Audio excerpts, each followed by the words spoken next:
I should put it. That's right, John, and we've got Tom and Gail Benson with us right now. Mr. Benson, very excited about the announcement that was just made.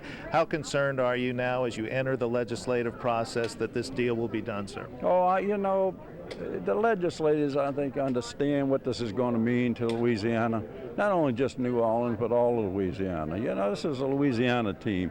It's just not it's New Orleans Saints, but it's Louisiana. So I think that this is so important to our state.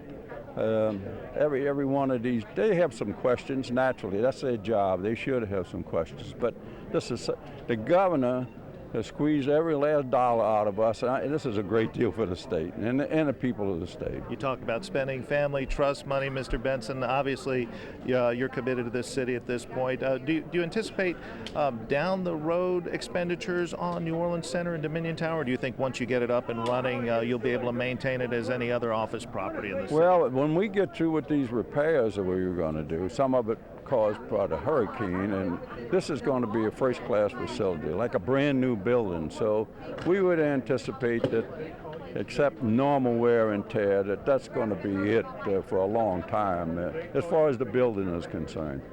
Rita spoke about the sports center where the mall was, and that's going to go into more of a sport type deal, not just for the Saints, but whether it's Hornets games and all the other activities. And this is going to revitalize this downtown area into a great deal for all type of events that go on.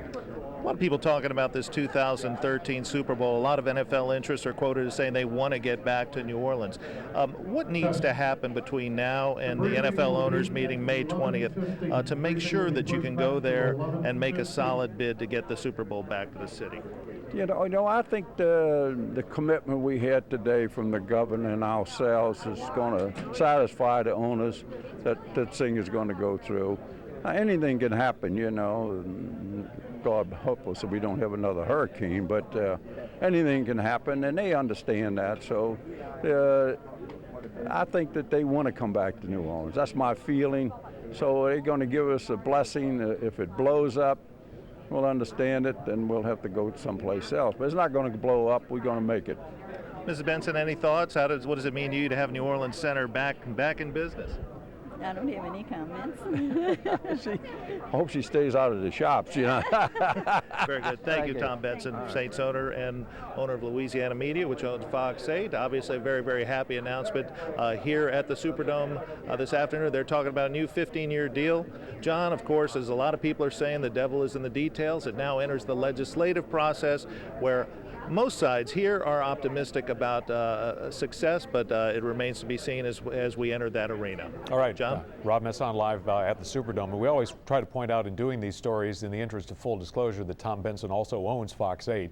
It's important as a news organization to give voice to some of the critics in the legislature, and we have heard some reaction from lawmakers. There will be two areas of scrutiny. Juan LaFonta of New Orleans has been a particularly loud voice in saying, in questioning these payments, in questioning the $85 million in money.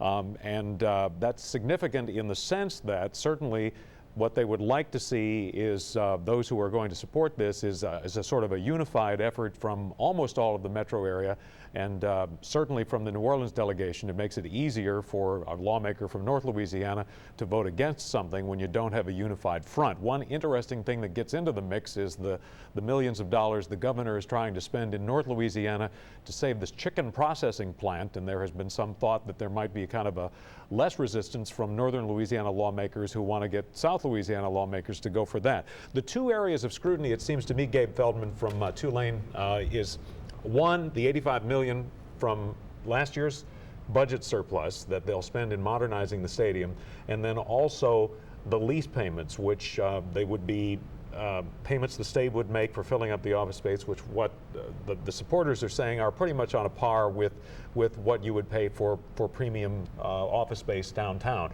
But this is not a done deal by any means. It's not a done deal, and I think you're right. Those are going to be two of the big sticking points. And what's interesting as you watch the press conference and you hear Tom Benson and Governor Jindal and all the different politicians speaking, they were very clear to hit on why this deal is good for the state and not just the city. And I think they were really making an effort to try to convince legislature up in northern Louisiana, outside of New Orleans, that this does make sense for the entire state. And then the question is, how does it make sense for the entire state if you're paying $85 million out of the surplus to renovate the stadium? Well, the key is that they're trying to wean the Saints off of these constant state subsidies. So while we're paying $85 million now, we're not going to be paying the $23.5 million that the state has been paying every year. We're going to reduce that to a maximum of $6 million a year. Yeah, the Dennis Lauscher, who is the Saints' chief financial officer, was saying, kind of Mr. Benson's right-hand money man was saying in the newspaper today that, you know, they're not crazy about these subsidies that they get and the criticism that they get. And Rob actually is with Dennis Lauscher now. Rob? And I am with Dennis Lauscher, the Vice President of the Saints organization. Dennis, we stand up here and make the big announcement, but you guys have been working behind the scenes for quite some time on these negotiations. Can you share a little bit with us about how difficult that is? Sure. We have. We've been at it for quite a while. I mean, it really started after Katrina. Right? We had joked yesterday, there's a famous picture of the kickoff that night, and if you look down in one corner, you'll see me and Doug at the bottom of it arguing over some issue that probably eventually was solved in this deal. So it's been going for quite a while. It's very complex when you consider all the components, the building, the mall, a lot of architects involved, a lot of contractors involved, construction companies involved. There's a lot of people that were involved, a lot of owners of different properties, and so, you know, it's a complex deal. It took a lot of time. That's why, you know, it's taken us that long. It's taken us, you know, about a year. So, as you went into it, did you envision the New Orleans Center in the deal? What were some of the goals that you went into the negotiations with, and did you come out with everything you wanted? Yeah, I guess in any deal you don't get everything you want. I think if you get everything you want, one party, you know, it won't be a good deal for one party. But, you know, at the end of the day, what has to happen is we have to be, you know, put in a position where we can be financially viable and financially competitive, and this agreement allows us to do that. So that's why it's a very good deal for the New Orleans Saints. And then when you lay on top of that the refurbishment of the dome and all the things that are going to happen in the properties next door, it really becomes a win-win for everyone. What do you think? What can you tell us about what the New Orleans Center will look like? Is it a year from now, 2 years from now? You know, it's going to happen as soon as we can close the deal. The first thing that has to happen is we have to have legislative approval on the whole deal, the funding for this building. As soon as that happens, then we can close on the property. That hopefully will happen, you know, towards the end of the session, August 1st at the latest. Once that occurs, then construction is going to begin. You should know, you know, architectural renderings have already begun for both those properties and the Superdome as well. So a lot of things are moving forward. We hope to have, you know, all the properties back online as soon as possible. A year, perhaps, from August 1st would be very aggressive, but that's what we hope to accomplish. What happens now at this point as we enter the legislative process? Is the organization pretty much in the clear at this point? Do you anticipate having to lobby this thing, or do you think you have the leadership in the legislature to get it? Yeah, I think it's impossible for us to think that we won't be involved in the legislative session. We absolutely have to be involved. You know, we've done this before with our last deal, you know, but at the end of the day, it's the governor and governor's staff who has to take, who will take, you know, the leadership position and tell us what we need to do and how we can be there. We'll plan to be supportive and try to help out as best we can. Very good. Dennis Lauscher, Vice President of the Saints. Appreciate it. And joining me also is Dave Dixon, long considered as one of the visionaries of the Dome. And Dave, what do you think about this deal today? I think it's one of the great things ever to happen to our city. I really think that this is two enormous things. Number one, the beginning of the full recovery from Katrina. It's a strong, strong beginning. Number two, it incorporates all the improvements to the football stadium that could possibly be done. It's going to be tremendous. And Dave, you were telling me the original plan for the stadium was to have the seats closer in, as envisioned, with these $85 million in improvements at this point. Yes. Why wasn't it done? Well, because we had to recognize politically the possibility of Major League Baseball. I didn't think we would get a Major League Baseball team. I also didn't think that it would be all that successful if we did, because New Orleans is a tremendous football town. Always has been, probably always, but best football town in the country. It really is. And I want to say this about Tom Benson. Sometimes, and I might even have added a couple of words myself at some time or other, he is an outstanding guy. And this is a great testimony to him. It's going to well, just going to be sensational for our city. I'm very confident now of a magnificent New Orleans during the next 10 to 15 years. Wonderful for us, wonderful for our city. Thanks so much to Tom Benson and also to Governor Bobby Jindal. And I'm a Democrat saying that.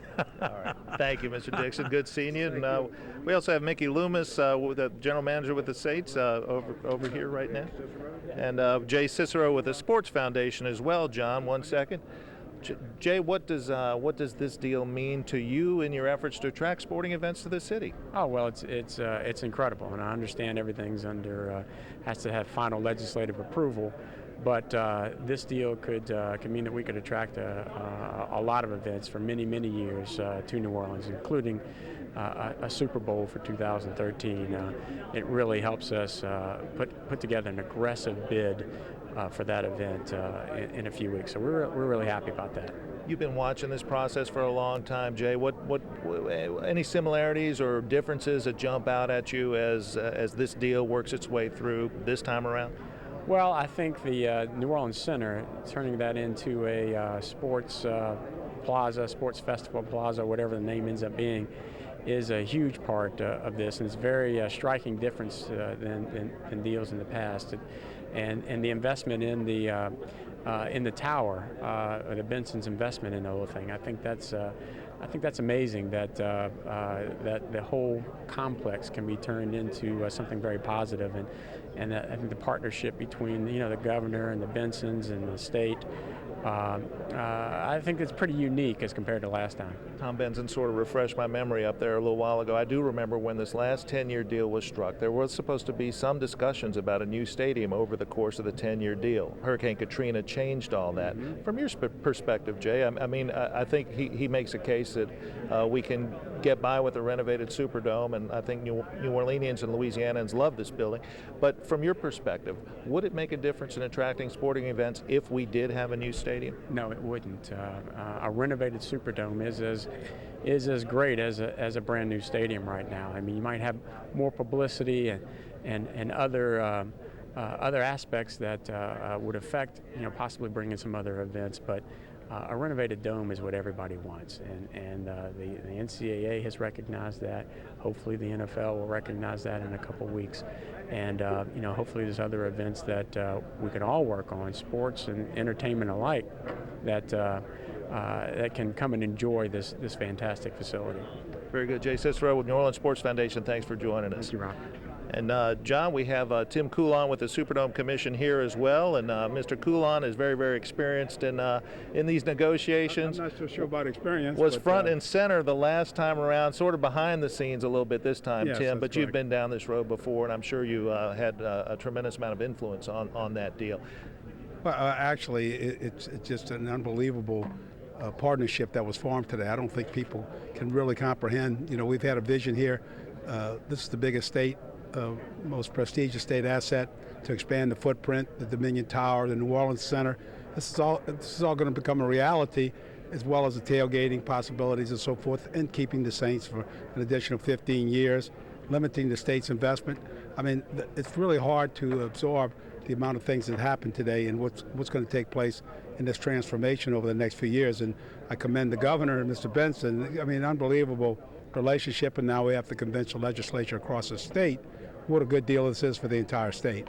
Very good. Tim Coulon with the Superdome Commission. Thanks for joining us. Congratulations. And John, we have Rita Benson-LeBlanc standing by for an interview, but we'll toss it back to you. All right, thanks, Rob. We want to give voice to someone who has been critical of this deal, and that's State Representative Juan LaFonta of New Orleans, who joins us by telephone. Mr. LaFonta, where are you on this deal now? What's your reaction now that they've spelled it out? Well, I'm kind of with the rest of my members here in the legislature. We're working up here in the Capitol, but we haven't been brought to the table on a deal. They basically met with us yesterday to tell us what the deal would be and not really take our input. And the concern we had, a couple-fold. One was they never brought in the legislators whose district is involved.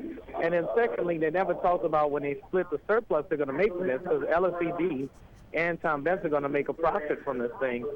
They never talked about any of those funds going into any community projects, be it helping to keep NOAA open or using for the University Hospital to not do the cutbacks on jobs or any kind of community outreach. So, I mean, like I said in the paper, I think it's just a situation where, a lot of rich folks get together and they take the poor taxpayers' dollars and they're allocating it for a private entity.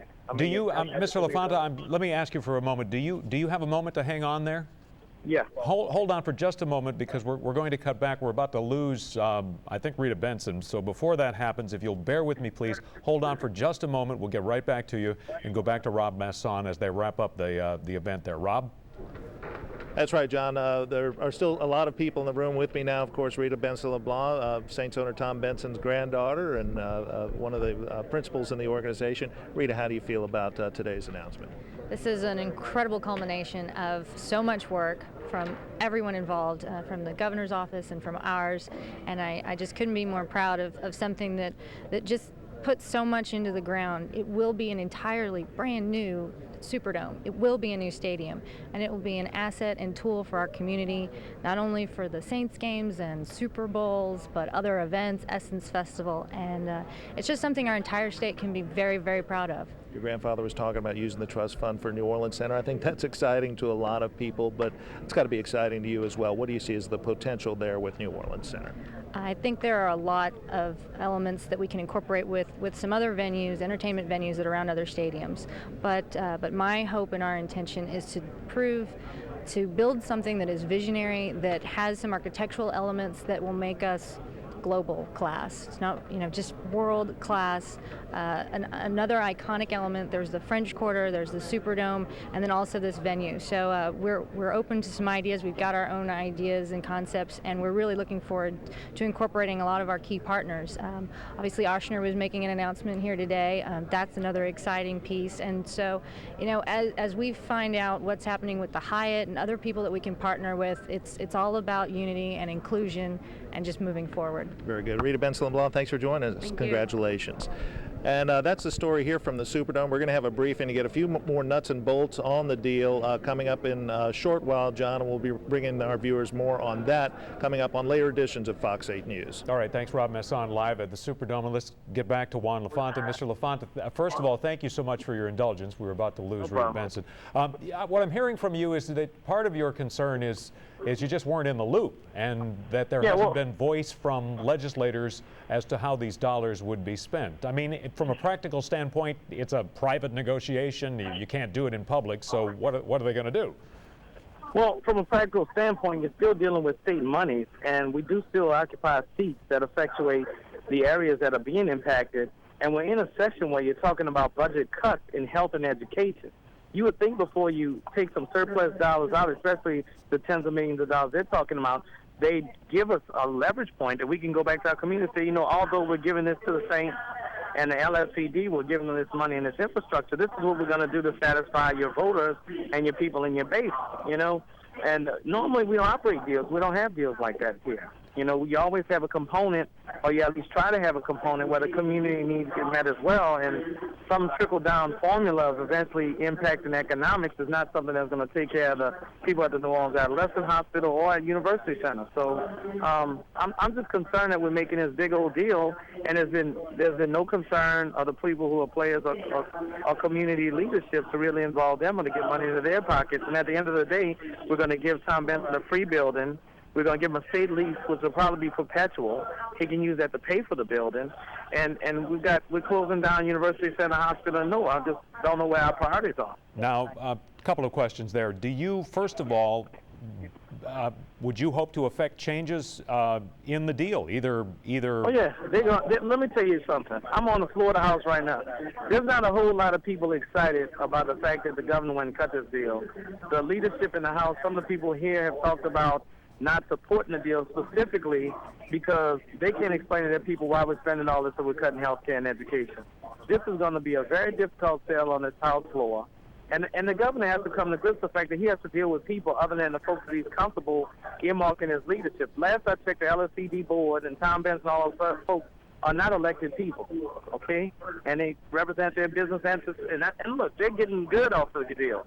LSCD and Tom Benson are going to split the profits of this matter, and it doesn't go anywhere further than that. I guess a couple of points would be made would be, Benson, you heard Benson, or perhaps you didn't. Benson says that his commitment is from the Benson family is $85 million of investment on their part to buy the building, and then the argument is made that this will save $281 million to the state over the life of the contract if you compared it to, or the lease, if you compared it to the current lease.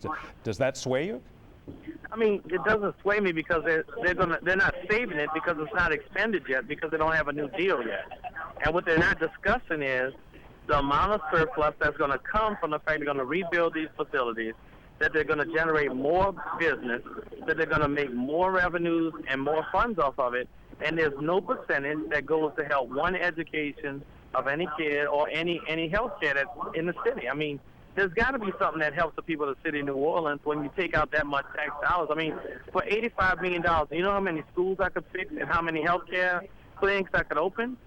So, I mean, you know, we can talk about down the road, but we're always arguing over what are we going to do for the voters of the city right now, you know? All right, the Saints cite a UNO study, and the governor cited a UNO study that shows that the Saints generate $22 million in annual tax revenue. The alternative here, you know, if you take it to the extreme argument, would be the loss of the team. How concerned are you as a New Orleans legislator about keeping the NFL franchise in New Orleans? And is this expense you're talking about kind of offset by the tax dollars? Well, let me tell the people the UNO study and these other folks that have figured out the studies, go talk to the families of the people that were shot by folks who couldn't receive their medications at the Noah Hospital because they're closing it down. They need to go out there and talk to the people who won't be able to receive treatment because they have 300 less staffers at the University Center Hospital. So while people go on tailgate and party for the Saints and make all this money for LSCD and Tom Benson, when those folks are not there and that treatment's not there, and we have more crime and violence in our city, and we don't have one penny coming from that union to support our efforts, and you know it's all in vain. I mean, I'm not gonna leverage paying a football player or even an NFL team owner with the social well-being of the people in the city. That's not even a discussion. All right. So what would it take to satisfy you then, from your point of view? They're gonna have to come up with some way to find out how they can use supplemental funds from them, working out this deal from their money. To not only go to helping Noah stand up, the governor's got to work some way out if he can save a chicken plant 1,300 jobs. He can save 1,300 jobs at Noah. He needs to find out a way to supplement the 300 jobs he has at the University Center Hospital, and he has to do something for community outreach, be it NORD, after-school programs or something. It needs to be something that resonates with the community well-being, and that has not come to the table, and it's the same old stuff with the governor. You know, he sits up there on the floor, he's planning a road trip with all these Republicans. You know, he needs to just come down here and meet with the people and find out what our needs are and try to work out a way to facilitate it instead of dictating from a top. All right, Juan LaFonta, state representative from New Orleans, from the House floor tonight, and this afternoon, and his concerns about the deal. We thank you again, Representative LaFonta, for hanging on with us there.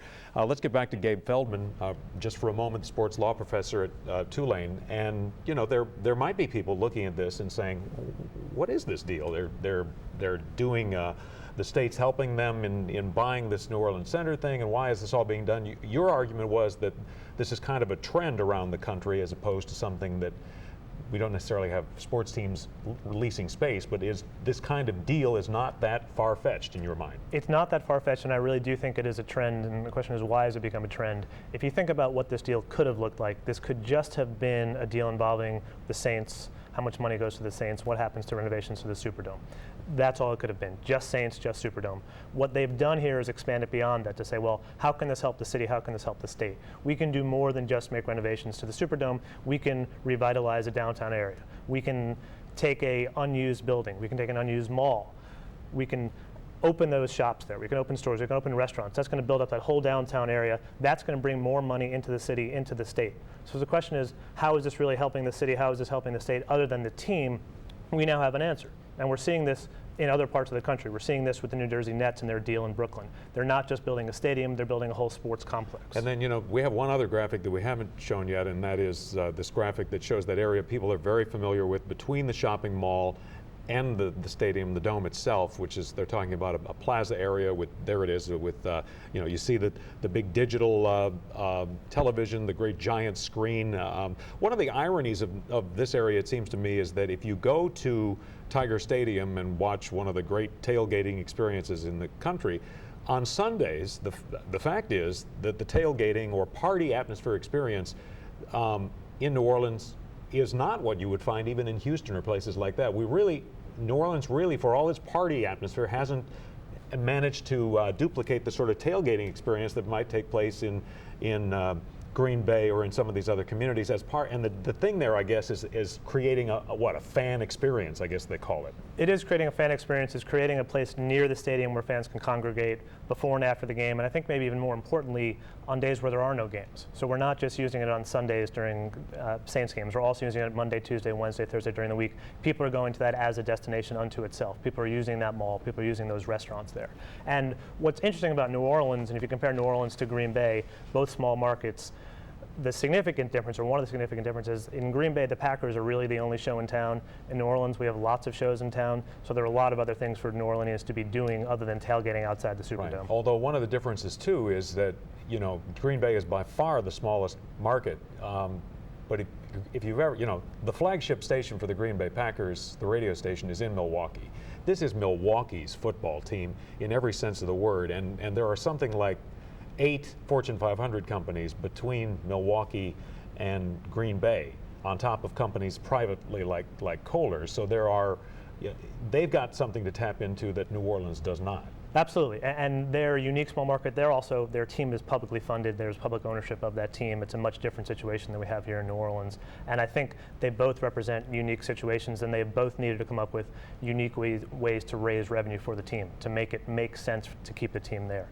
And what we're seeing now is an innovative technique that other teams throughout the country are using, and that's, let's find ways to make revenue, drive revenue that just don't tie in exclusively to the team. Let's build this sports complex, and let's again make it a destination for tourists and for fans. Well, and finally, to wrap this up, I mean, you heard Juan LaFonta, who's a New Orleans legislator, saying, wait a minute, what are we doing here in terms of the expenditure of public dollars, of which there are some? What's your own thought? Is this a good deal for the state?